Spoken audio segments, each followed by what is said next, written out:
kalian hari ini. Semoga selalu sehat dan selalu dalam lindungan Tuhan yang Maha Kuasa. Anak-anak, di masa pandemi seperti ini tidak bosan-bosannya Bu Desti untuk mengingatkan kalian. Jangan lupa selalu jaga kesehatan, makan makanan yang bergizi, olahraga yang teratur, selalu jaga kebersihan badan, mandi 1 hari minimal 2 kali ya. Kemudian minum air putih yang cukup supaya badan kita tetap sehat, tetap segar, konsentrasi belajar kita meskipun di rumah tetap terjaga. Baik, berbicara masalah air, beberapa hari yang lalu kita sudah bersama-sama membahas tentang air, khususnya tentang dari mana asalnya air dan juga manfaat air. Masih ingat apa saja manfaat air untuk kehidupan kita? Untuk mengingat kembali materi yang telah kita pelajari minggu lalu, Bu Desti akan putar kembali sekilas video yang kita bahas untuk materi air kemarin. Yuk. Inilah kisah petualangan air dari hulu ke hilir. Air turun dari langit dalam bentuk hujan. Beberapa dari mereka meresap ke dalam tanah. Dan beberapa lainnya mengalir di sungai. Di perjalanan, air bertemu dengan sahabat mereka, yaitu pepohonan yang hijau dan rindang. Berkat pohonlah siklus air terjaga. Pohon membantu tanah untuk bisa menyerap lebih banyak air.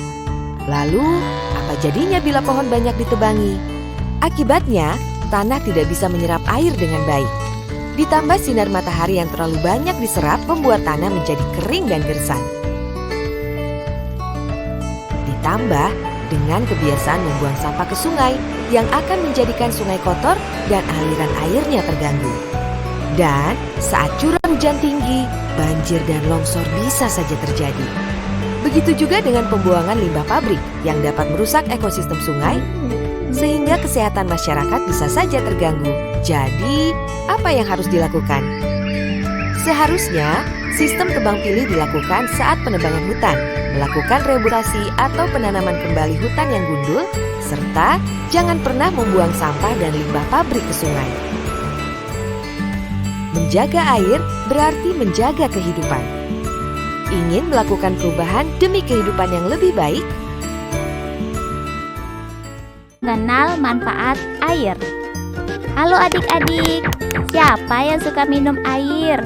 Bagus ya, sehari-hari itu kita harus minum 8 gelas minimalnya agar tubuh kita tetap segar dan sehat.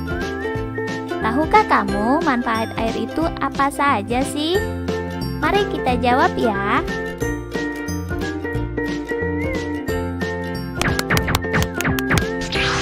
Air untuk diminum. Air minum adalah air yang digunakan untuk dikonsumsi manusia. Menurut Departemen Kesehatan, syarat-syarat air minum adalah tidak berasa dan tidak berbau.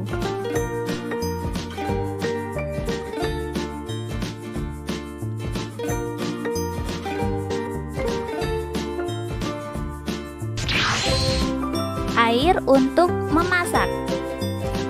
Air ini berperan sekali dalam memasak, baik mencuci bahan masakan dan pada saat memasak juga. Ayo, siapa yang sudah bisa memasak air sendiri?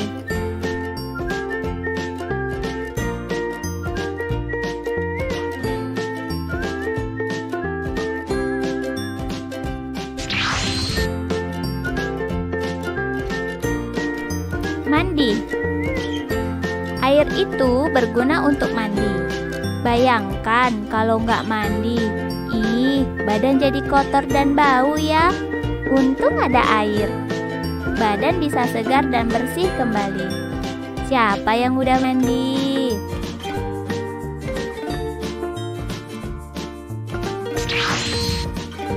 Menyiram tanaman. Air itu berfungsi juga adik-adik untuk kehidupan tanaman, baik tanaman yang ada di kebun ataupun di taman. Kalau yang di taman, kan sering kita menyiram bunga-bunga setiap hari ya. Menggosok gigi. Air juga membantu kita untuk bergosok gigi setiap hari. Bayangin kalau nggak ada air, bagaimana berkumur-kumurnya?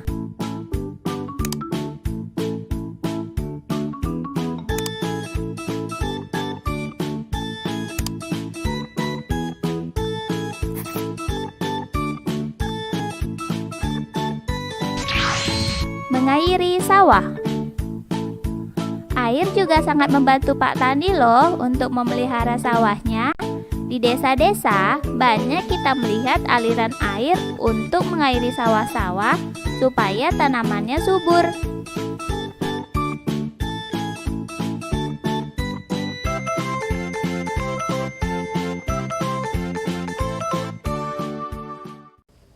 Nah, anak-anak, sudah ingat kembali materi apa saja yang sudah kita pelajari kemarin? Ya, dari mana ya sumber air itu berasal? Baik, banyak di antara kalian yang menjawab bahwa sumber air itu berasal dari air hujan, air yang turun dari langit, air yang datang dari tanah, dan sebagainya. Nah, di sini nanti kita akan bahas lebih dalam lagi tentang dari mana sumber air itu berasal. Ya, untuk semua jawaban yang sudah kalian serahkan ke Bu Desti kemarin, semuanya bagus-bagus dan betul, ya. Mau itu dari tanah, mau itu dari sumber air itu berasal dari hujan, semuanya Bu Desti lihat sudah benar. Nah, bagaimana dengan manfaat air? Manfaat air kemarin kalian sudah banyak yang menyebutkan ya. Minimal 5 kalian sudah menyebutkan kemarin. Untuk mandi, untuk minum, untuk mencuci, untuk menyiram tanaman, ya, untuk keperluan irigasi, untuk keperluan kalau yang muslim untuk berwudu mungkin ya, dan lain sebagainya. Berbicara masalah air tidak terlepas dari kehidupan manusia, kehidupan kita di bumi ini. Nah, anak-anak, air merupakan nutrisi yang sangat penting bagi tubuh kita. Tubuh kita butuh nutrisi yang cukup untuk bisa memenuhi kebutuhan tubuh supaya bisa tetap sehat, tetap bugar. Salah satunya yaitu air.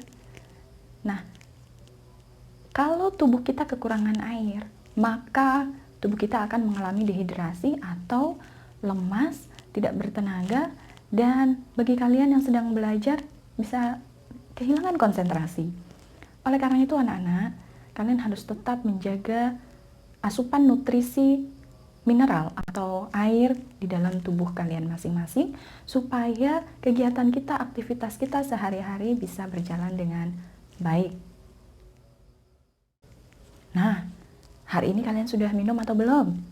Minum air putih khususnya. Kalau belum, ayo segera ambil air minum. Bu Desi kasih kesempatan kalian untuk minum dulu.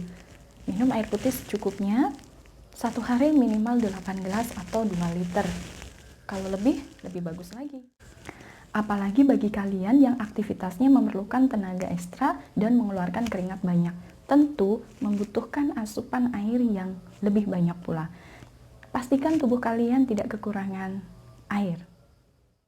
Jika tubuh kita cukup asupan airnya, maka tubuh kita bisa sehat dan terhindar dari penyakit. Ya, tapi jika tubuh kalian kekurangan air, kalian gampang lemas, gampang terserang penyakit. Nah, anak-anak, kita berbicara masalah air minum yang kita konsumsi setiap hari. Air yang layak untuk diminum oleh manusia memiliki syarat-syarat tertentu. Tidak sembarang air putih bisa kita minum.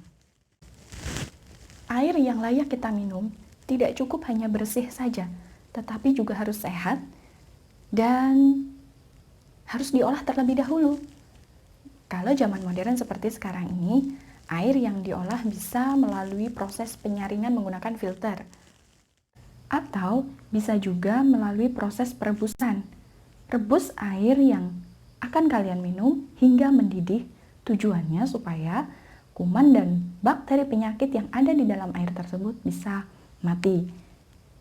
Sehingga pemerintah telah menetapkan standar air minum yang layak dikonsumsi oleh manusia melalui Menteri Kesehatan pada Peraturan Menteri Kesehatan Nomor 492 Tahun 2010. Pemerintah telah menetapkan syarat-syarat air minum yang layak dikonsumsi oleh kita.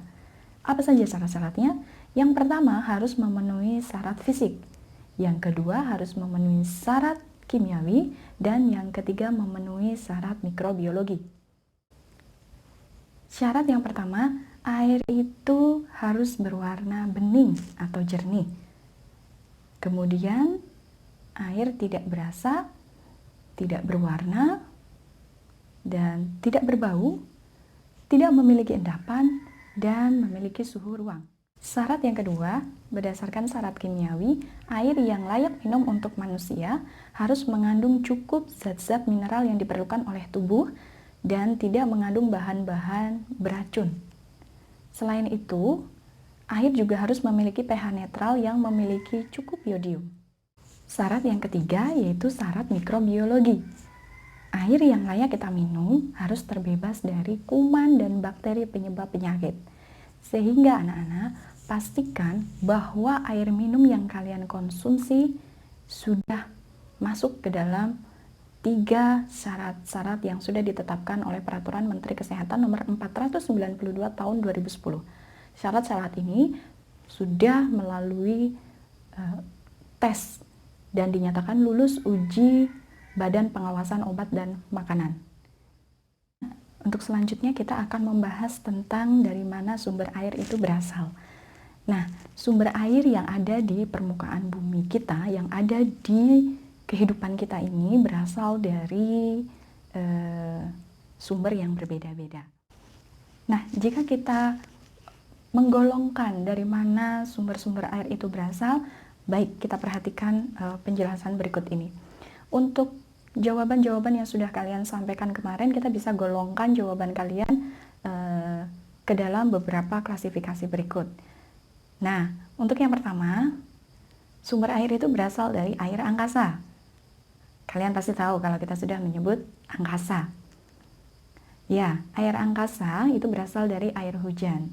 Air yang turun dari, kalian sampaikan kemarin, dari langit. Oke, bolehlah, tidak apa-apa. Air hujan turun dari atas awan ya, dari langit. Oke, baik.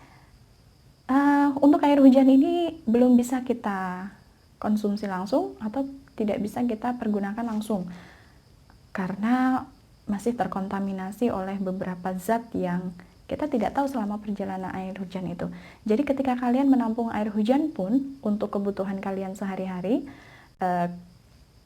kalau bisa harus melalui proses penyaringan terlebih dahulu atau proses pengendapan, sehingga kotoran-kotoran yang menyertai di air hujan itu bisa tidak diikutkan. Jadi terpisah antara air bersih dengan kotoran-kotoran yang menyertainya, yaitu dengan proses pengendapan. Lalu air itu disimpan, baru bisa digunakan. Yang kedua, air permukaan. Nah, inilah yang kita sebut air permukaan, air yang nampak di permukaan bumi. Contohnya yang kalian lihat, air laut, air sungai, air waduk, air danau, dan sebagainya. Pokoknya genangan air yang terlihat atau kumpulan air yang terlihat di atas permukaan bumi. Untuk air laut sendiri, jumlahnya melimpah memang, tapi tidak bisa langsung kita pergunakan karena air laut kalian tahu sendiri rasanya seperti apa. Asin sekali. Ya, itu cocok untuk pembuatan proses pembuatan garam ya. Air laut diuapkan, dipanaskan hingga menggumpal atau mengkristal, terjadilah nanti proses pembuatan garam itu. Kemudian air waduk, air danau juga tidak bisa langsung kita pergunakan, harus melalui proses pengolahan terlebih dahulu. Seperti sumber air yang ada di wilayah kita, karena kita sedang berada di kota Balikpapan. Sumber air kota Balikpapan itu salah satunya dari waduk. Waduk apa yang sudah kalian tahu di Balikpapan? Ya, ada Waduk Manggar, Waduk Tritip, dan itu tidak bisa langsung dialirkan ke tempat-tempat atau ke rumah-rumah warga Balikpapan. Tidak, mereka harus mengolah terlebih dahulu supaya air itu dinyatakan bersih dan layak dipakai untuk masyarakat. Selanjutnya kita golongkan sebagai air tanah. Kalau kalian ada yang menyampaikan kemarin sumber air berasal dari mata air, ya mungkin ini yang kalian maksud di sini adalah sumber mata air dari tanah atau air tanah. Nah, air tanah ini nanti kita bisa mendapatkannya dengan cara penggalian atau pengeboran. Nah, anak-anak kita sebagai generasi penerus bangsa, bijak-bijaklah dalam menggunakan air. Ketika kita menggunakan air untuk kebutuhan kita sehari-hari, jangan berlebihan. Baik anak-anak, Bu Desti cukupkan pembahasan kita kali ini tentang materi sumber air. Kita akan lanjutkan pembahasan-pembahasan berikutnya pada video pembelajaran selanjutnya. Ditunggu, tetap semangat belajar. Jangan lupa perbanyak minum air putih, jaga kesehatan, olahraga teratur, makan makanan yang bergizi, dan jangan lupa mandi dengan jaga kebersihan tubuh, mandi sehari 2 kali. Baik, anak-anak, salam sehat, salam hangat, dan selamat belajar, semangat belajar, semoga sukses untuk kalian. Salam.